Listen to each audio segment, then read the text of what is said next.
Agriculture Department Service Charter. Our mandate is to establish and manage sugarcane plantations and assist others to do so. Our range of services. Our first service is response to phone calls, landline or any official line. Our client obligation is a phone call, cost is free, and time is 15 seconds. Second service is response to inquiry by walk-in clients. Client obligation is to walk in and make the inquiry, cost is free, and time is 1 minute. Our third service is response to correspondence. It's either by a written correspondence, that is letters, or through email. The cost is free and the time is either 5 working days or 1 working day. Our fourth service is response to public complaints and grievances. Client obligation is to make a complaint, cost is free, and time is 1 working day. Our fifth service is resolution of complaints. Our client obligation is to make a verbal or written complaint. Cost is free and time is 14 working days. Our next service is processing of request of information. The client obligation is to make a request for information. Cost is free and time is 21 days.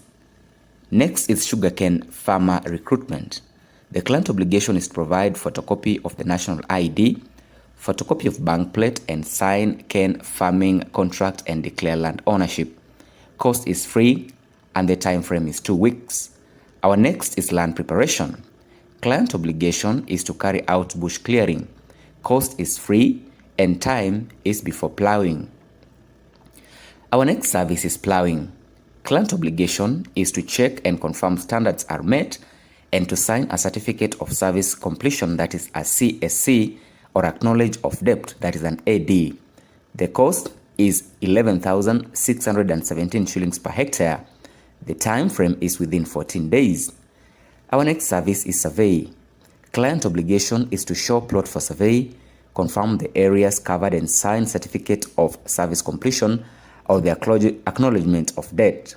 The cost is 330 shillings per hectare and the time frame is 14 days. The next service is harrowing. Client obligation is to check and confirm that standards are met and sign a certificate of service completion. The cost is 6,025 shillings and 80 cents per hectare and the time service is 14 to 21 days after plowing. The next service is farmer education and extension. Client obligation is availability, participation, inquiries, and provision of feedback.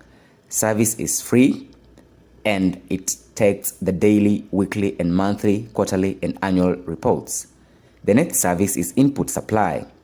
Client obligation is to make formal requests for the specific input, then sign an acknowledgement and date form. The time frame is input specific and it takes 14 days. The last service is public participation in policy making process.